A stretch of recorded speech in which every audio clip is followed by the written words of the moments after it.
Video last దాకా చూడండి, subscribe చేయండి. టమాటా ఈ మిల్ మేకర్ ఎలా అన్నాలో ఈ వీడియో చూపిస్తా. స్టవ్ అంటు పెట్టినాం, స్టవ్ పైన మట్టి కంతులు పెట్టినాం, అందులో 2 చెంచాల నూనె పోసుకున్నాం.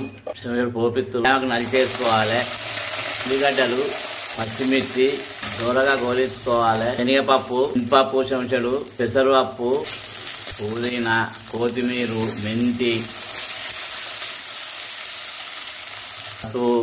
అల్లం వెల్లిపాయ, టమాటా వేసుకోవాలి. చెంచాడు కారపొడి వేసుకోవాలి. తగినంత దొడ్డుప్పు వేసుకోవాలి. చిన్న మంట పెట్టి ఒక 10 నిమిషాలు దీన్ని ఉడకనియాలి. మూత పెట్టుకోవాలి. ఇలా నీటిలో కట్టుకోవాలి. ముందుగా ఇందులో వేసుకోవాలి. ఇప్పుడు అర చెంచాడు ఇంగు వేసుకోవాలి. ఇలా మొత్తం కలుపుకోవాలి.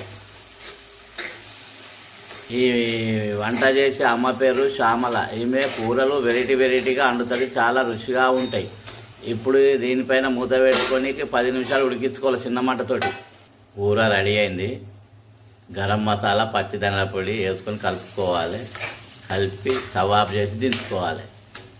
టమాటా మిల్ మేకర్ కూర రెడీ అయింది. గుమగుమలాడుతుంది. వేడివేడి అన్నంతో కానీ చపాతీతోటి తింటే చాలా రుచిగా ఉంటుంది. అబ్బా మళ్ళీ కావాలంటే తిన్నా కొద్దీ తినాలనిపిస్తుంది.